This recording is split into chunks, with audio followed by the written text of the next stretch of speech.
चिंतामणि पार्श्वनाथ भगवान की, मुनिकुंज ज्येष्ठाचार्य श्री आदि सागर जी महाराज की, परम पूज्याचार्य श्री महावीर कीर्ति जी महाराज की जयकारा जोरदार। बोलिए परम पूज्य तपस्वी सम्राट आचार्य भगवान श्री सन्मति सागर जी गुरुदेव की। ज्ञानोपयोग ममलम सुखदम सुशांतम नित्यं निजात्मनिरतं शमितं कषायं पुष्पेण तुल्यमनसं गुणमार्दवं च सूर्यं नमामि बुद्धिवन्त सुनीलसिन्धुं सूर्यं नमामि गुणवन्त सुनीलसिन्धुं। बोलिए परम पूज्य भक्तों के भगवान अभिनव कुंद कुंद संयम भूषण प्राकृत ज्ञान केसरी मार्दव गुण धारक आचार्य भगवान श्री सुनील सागर जी गुरुदेव की।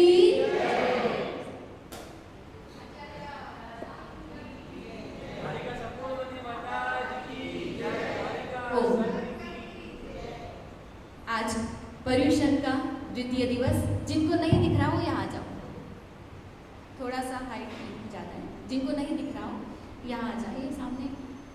आज मार्दव धर्म, मार्दव मतलब मान को खत्म करना। आज हम उस मानपुरा में बैठे हैं। कहाँ बैठे हैं? उस मानपुरा में बैठे हैं। तो इस मानपुरा को वर्धमानपुरा बनाना है ना? तो सभी को क्या करना होगा? मान को खत्म करके वर्धमान बनाना है, सम्मान को प्राप्त होना है। इसलिए आज चर्चा करेंगे। ये 10 लक्षण पर्व हमारे जीवन में विलक्षण बनाने के लिए आए हैं, हमारे जीवन को एक सच्चा लक्षण देने के लिए आए हैं। एक बार मिट्टी का घड़ा एक कोने में रखा हुआ था, उसमें पानी भरा हुआ था और उसके ऊपर एक ढकने के लिए कटोरी रखी हुई थी। तो कटोरी और घड़ा दोनों में आपस में संवाद चलता है, कन्वर्सेशन करते हैं। कटोरी कहती है घड़े से कि भैया तुम बड़े स्वार्थी हो, मतलबी हो, पक्षपात करते हो मेरे साथ। तो घड़े को बड़ा अजीब लगा, कहता है कटोरी बहन ये क्या कह रही हो तुम? मैं और पक्षपात? नहीं, मैं तो सबकी प्यास बुझाता हूँ, सबको ठंडा ठंडा पानी भी देता हूँ। तो बोले नहीं, तुम सबकी प्यास तो बुझाते हो पर मेरे साथ पक्षपात करते हो। जब हर कोई तुम्हारे पास आता है ग्लास लेकर या फिर कुछ बर्तन लेकर आता है तो तुम उसे ठंडा ठंडा पानी दे देते हो, पर मैं तुम्हारे ऊपर कब से पड़ी हूँ, खाली की खाली हूँ, तुमने कभी मुझे भरा ही नहीं। तो घड़े ने कहा यही तो बात है, यही तो बात है कि तुम मेरे सिर पर खड़ी हो। जो मेरे चरणों में आएगा, जो झुकेगा उसे ही तो प्राप्त होगा, जो झुकेगा उसे प्राप्त होगा। जो झुकेगा यानी मटके के नीचे जो भी आएगा उसको वो ठंडा ठंडा पानी देगा, पर मटकी के ऊपर जो कटोरी रखी हुई है उसे घमंड है, वो ऊपर बैठी हुई है तो उसका कभी भी पेट नहीं भर सकता। जो नमे वो सौ न गमे, है ना? जो नमता है वो सबको गमता है। जीवन की गाड़ी में हमें मार्दवता का, विनयता का ग्रीस लगाना पड़ेगा, है ना? जो जीवन की गाड़ी है अगर हमें उसे व्यवस्थित रूप से सुरक्षित ढंग से अगर चलाना है, खड़खड़ खड़खड़ की आवाज़ नहीं आने देना है, तकरार की आवाज़ नहीं आने देना है, तो हमें हमारे जीवन में भी ग्रीस लगाना पड़ेगा। किसका? विनय रूपी, विनम्रता रूपी, मार्दव रूपी जो ग्रीस है वो हमारी गाड़ी में लगाना होगा, तब जाकर हमारी जीवन की गाड़ी भी व्यवस्थित चल सकती है। हमारा धर्म कितना विनयवंत है। यहाँ पर सबसे मूल मंत्र हमारा क्या है? नमो अरिहंतानम, नमो सिद्धानम, नमो आईर्यानम, नमो वज्रायाणम, नमो लोए सवसाउनम। शुरुआत में ही नमो कह दिया है। क्या? शुरुआत में ही नमो। नमो मतलब झुक जाना। जो नमोकार को झुक जाएगा उसको कभी भी दुनिया के सामने नहीं झुकना पड़ेगा। जो पंच परमेष्टि को प्रणाम करेगा, विनय धारण करेगा, उसे दुनिया के सामने कभी भी नहीं झुकना पड़ेगा। ऐसा कौन है जिसको सुनाना अच्छा लगता हो और सुनना बुरा लगता हो? कौन है ऐसा? कौन है ऐसा? कौन है जिसको प्रशंसा अच्छी लगती है कि मेरी हर जगह प्रशंसा हो, मेरी बातें हर जगह हो, मेरी फोटो वीडियो सब तरफ चले, मेरे स्टेटस सब देखे? ऐसा कौन है? कौन है? दूसरों की अच्छाई पच नहीं सकती, दूसरों की बुराई करने में तत्पर रहने वाला, बीच बीच में बोलने वाला। दो लोग अगर बात कर रहे हैं तो बीच बीच में अपनी एडवाइस दे देना। ऐसा कौन है?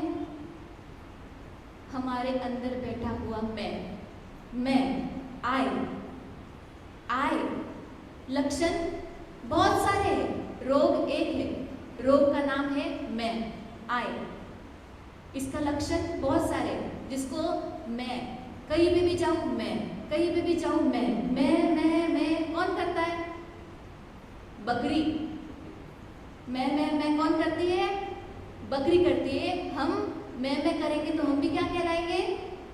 बकरी। हमें बकरी नहीं बनना है, हमें भगवान बनना है। इसलिए मैं नहीं, हम की बात करेंगे, हम सब। कोई कहता है ना कि मेरी कोई वैल्यू ही नहीं है, घर में तो कोई मेरी वैल्यू ही नहीं है, जब देखो तब मुझे ही बोला जाता है। जब मैं नहीं रहूँगा ना तब पता चलेगा, जब मैं ये काम नहीं करूँगा ना तब पता चलेगा। अरे मैं करने वाले बहुत हो गए और चले भी गए। तो हमें मैं को छोड़कर हमें सबके साथ अपनत्व का भाव रखना है, मृदुता लाना है। अनादिकाल से यह जीव 4 गति 84 लाख योनियों में भटकता रहा है। कभी एक पर है, कभी दूसरी पर है, कभी तीसरी पर है, कभी मनुष्य बने, कभी तिर्यंश बने, कभी देव बने, कभी नारकी बने, कभी कीड़ा मकोड़ा बन गए। तो इसमें घमंड किस बात का? अगर हम आज इंसान बन गए हैं, घमंड तब करो जब आप सिद्ध बन जाओ, तब सीना तान के बैठना कि हाँ आई एम सिद्ध, मैं निरंजन आत्मा हूँ, परमात्मा हूँ। जब अपन कुछ भी नहीं है तो किस बात का घमंड? जब सब कुछ यही छूटने वाला है, धन, परिवार, ऐश्वर्य, जो कुछ भी है सब कुछ यही छूट जाने वाला है, तो इसका घमंड, अहंकार क्यों? जो कहते हैं ना कि ये तो मैंने पहले से ही पता था, ये तो मुझे पहले से ही पता था, ये कितनी बार मैं सुन चुका हूँ, मैंने कितनी बार लोगों को एडवाइस दे दी है, मैं ऐसा, मैं वैसा। ये कौन कहते हैं? जो MBA है, MBA। MBA कौन है यहाँ पे? है कोई? MBA। M मतलब मने, B मतलब बद्दू, A मतलब आवड़े छे, मने बद्दू आवड़े छे। कौन कहता है मुझे बद्दू आवड़े छे, मने बद्दू आवड़े छे? अरे बद्दू नहीं आवड़े छे तमे, अब बद्दू आवड़तो होय तो सिद्ध गति में पहुंच जाते अभी तक। मैं कुछ हूँ, मैं हूँ, यहाँ तक तो ठीक है, मैं हूँ ठीक है, पर मैं कुछ हूँ, आई एम समथिंग, ये जब आ जाता है ना तब प्रॉब्लम क्रिएट हो जाती है। मैं भी कुछ हूँ, ऐसा कहने वाले घर में फिर किसी सम्मान को नहीं पाते, बोलते कि हाँ, कहते हैं ना तू जानता है मैं कौन हूँ, तू जानता है मेरे को, जानता है तू कौन हूँ मैं? बोले हाँ जानता है, तू बहुत घमंडी है। कह दिया तो क्या होगा? वही पानी हो जाएगा। तो मैं कौन हूँ ये नहीं, सबको पता है। अगर मैं भगवान हूँ, मेरे अंदर भी सिद्ध है, मैं भी एक दिन सिद्ध बनूंगा, ये भाव जब आ जाएगा तब वो जो मैं करता बने का भाव है ना, मैं करता हूँ, ये भाव भी खत्म हो जाएगा। एक बार अभी आजकल देखते हैं कि सबकी गर्दन झुकी हुई होती है। इसका मतलब क्या? सब मार्गवता को प्राप्त हो गए, सभी विनय को प्राप्त हो गए। झुकी हुई गर्दन का मतलब क्या है? किसी की गर्दन में प्रॉब्लम आती है, या फिर मोबाइल को देखने के लिए हमेशा नीचे ही देखते रहते हैं। जब मोबाइल पे बातें करते हैं, चिट चैट करते हैं, चैटिंग करते हैं, तब सारे रिश्ते सुलझ जाते हैं। सबको पूछ लेते हैं, hi hello how are you, खाना खा लिया, भोजन कर लिया, जमीली दो, ये सब पूछने से रिश्ते अच्छे हो जाते हैं। पर जब हम एक्चुअल में, हकीकत में हमारी गर्दन झुका के रखेंगे, सबको हाँ ठीक है, हाँ ठीक है, ओके जी, ये बात अगर कहेंगे तो और सबको प्यारे लगेंगे। जो नमे वो सौनो गमे। जो इसकी अगर इको बढ़ जाती है ना, इको, तो हमारी आवाज हमको नहीं आती। अगर इसकी इको बढ़ जाती है तो हमारी आवाज हमें नहीं आती। वैसे ही अगर हमारा ईगो बढ़ जाता है, ईगो बढ़ जाता है तो हमारी आवाज हमें नहीं आती। हम फिर सिर्फ सुनाने के लायक बन जाते हैं कि मैं ही करता हूँ, मैं पूजन करती हूँ। सुबह 6 बजे आकर मैं सारी पूजन कर लेती हूँ। मैं ये मैं क्या करना है, मैं को जीरो बनाना है। शून्यो हम, क्या करना है, शून्यो हम की भावना बनाना है। मैं कुछ नहीं हूँ। देखा जाए तो मेरे पास अनंत शक्ति है, अनंत गुण है, पर ये धन दौलत परिवार मित्र ये सब कुछ यही पड़ा रहना है, और एक दिन हमें भी यहाँ से निकल जाना पड़ेगा। मोक्ष मार्ग में अगर एडमिशन चाहिए ना, तो विनम्रता चाहिए। जब दोनों हाथ जुड़ जाएंगे, मस्तक झुक जाएगा, तब मोक्ष मार्ग का ये एडमिशन कार्ड है। ये कार्ड जिसके पास रहेगा वो ही मोक्ष मार्ग में अग्रसर हो सकता है। गुरुदेव कहते हैं भगवत्ता प्राप्त करनी है तो अकड़ने से नहीं होती, अपने मन को सिकुड़ने से होती है। अकड़ मुर्दे की पहचान होती है ना। जो अकड़ जाता है, जब मुर्दा हो जाता है, बॉडी डेड बॉडी बढ़ जाती है तो अकड़ जाती है। पर मृदुता विनय ये जिंदे पने की लक्षण है, जिंदा होने का लक्षण है मृदुता। इसीलिए हमें भी मृदु बनना है। एक बार दांत और टंग जीभ दोनों में कॉन्वर्सेशन चला। दांत कहते हैं अरे ए जीभ, क्या है तेरे में, ना रंग है ना रूप है, कुछ भी नहीं है तेरे में, क्या है, एक सिर्फ मांस का टुकड़ा, एक लोथड़ा मांस का टुकड़ा। हमको देखो, हम कितने सुंदर है, सफेद सफेद है, एक लाइन से रहते हैं, 32 है और तू अकेली है। कौन कहता है इसे? दांत। जो दांत चीव करते हैं ना, खाते हैं पचाते हैं, वो दांत उनको घमंड चढ़ गया। वो कहते हैं जीभ से कि तुम में कुछ भी नहीं है, हमारे को देखो हम कितने स्ट्रांग हैं। जीभ ने कुछ नहीं कहा, जीभ शांत रही। फिर जब वो इंसान बूढ़ा हो गया तो धीरे धीरे धीरे एक एक एक करके वो दांत गिरने लगे, टूटने लगे। तो जीभ को भी रहा नहीं गया। जीभ ने कहा क्यों, क्या हुआ, तुम तो बड़ा घमंड कर रहे थे, तुम तो बड़े स्ट्रांग थे और फिर एक साथ रहते थे और सफेद सफेद थे, अब क्या हुआ? तो दांतों ने कुछ नहीं कहा। दांत तो धीरे धीरे एक एक एक एक एक एक निकलते गए। तो जीभ ने भी कहा कि तुम जन्म के बाद में आए हो, है ना। जब जन्म होता है उसके बाद दांत आते हैं, पर जीभ जन्म से पहले ही आ जाती है। और जाति कब है? मृत्यु तक साथ में रहती है, पर दांत पहले ही निकल जाते हैं। कहने का तात्पर्य ये है कि अगर हम कठोर रहेंगे तो नष्ट हो जाएंगे, अगर हम सॉफ्ट रहेंगे तो लॉन्ग टाइम तक चलेंगे। आचार्य भगवान की मृदुता देखिए। एक बार क्लास चल रही थी, क्लास में 2 बुजुर्ग साधु लेट आए तो आचार्य भगवान ने कहा खड़े हो जाओ दोनों। तो गुरु की आज्ञा तो सब उन दोनों ने मान ली, खड़े हो गए। कब से ऐसे ही खड़े रहे पीछे लेकर कि गुरुदेव ठीक है माफ कर दो, या फिर कुछ ऐसे। अनुशासन तो निभाना है, क्योंकि अगर लेट आएंगे, एक लेट आएगा दूसरा लेट आएगा, तो अनुशासन तो करना है। पर आचार्य भगवान की मृदुता देखो, उनको देखकर बुजुर्ग है, ठीक है चलो ठीक है बैठ जाओ, कल से लेट मत आना। तो उन दोनों साधु को भी वो पता चल गया, अनुशासन भी पता चल गया और गुरुदेव की मृदुता भी पता चल गई कि देखो कितने सॉफ्ट है हमारे गुरुदेव, हम लेट आए फिर भी हमको कुछ नहीं कहा और फिर तुरंत बिठा दिया। 18 भाषा के ज्ञाता आचार्य भगवान महावीर कीर्ति जी गुरुदेव, जिनको जरा भी घमंड नहीं था। हमारे गुरुदेव आचार्य भगवान श्री सुनील सागर जी गुरुदेव अनेक भाषाओं के ज्ञाता है, हिंदी, प्राकृत, गुजराती, संस्कृत, मराठी, सारी लैंग्वेजेस उनको आती है, फिर भी मौन को अपनी भाषा बना लिया। हमेशा जितना जरूरत है उतना ही बोलते हैं, मौन को ही जिन्होंने अपनी भाषा बना लिया, ऐसे है हमारे गुरुदेव आचार्य भगवान सुनील सागर जी गुरुदेव, जिनकी 10,000 से भी अधिक श्लोक गाथाएं कंठस्थ है।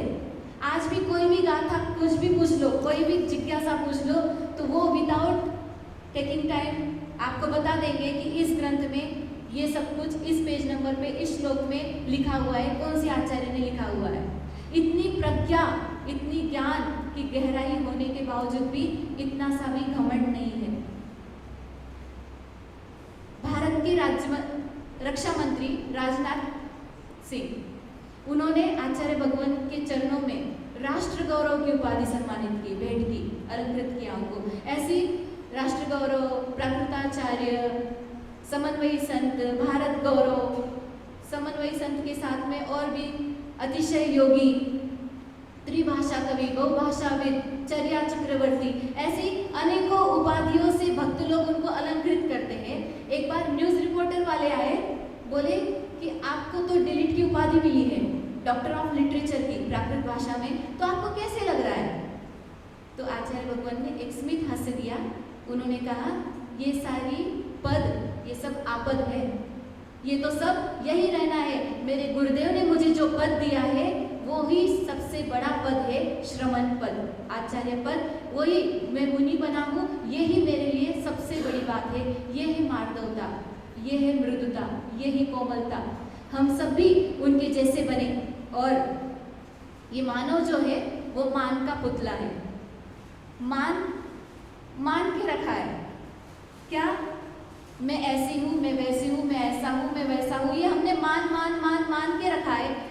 ये मान है, जब कोई कुछ अच्छा काम करता है तो उसे मान चिन्ह दिया जाता है ना, प्रमाण पत्र दिया जाता है, सम्मान पत्र दिया जाता है।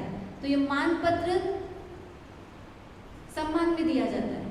अगर कोई गुस्सा कर रहा हो तो उसको क्रोध पत्र देंगे, कोई लोभ कर रहा है उसे लोभ पत्र देंगे। तो चारों कषाय ही ना, मान भी तो कषाय है, क्रोध भी तो कषाय है, लोभ भी तो कषाय है। मान पत्र मिलने के लिए इतना लालायित क्यों हो जाते हैं? तो हमें इस मान को भी बदलना है। बस आज की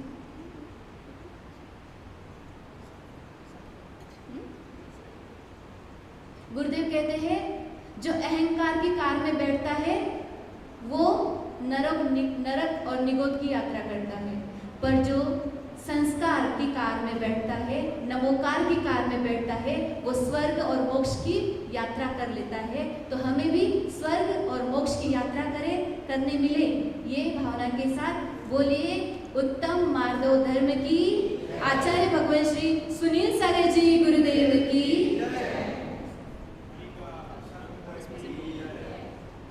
कल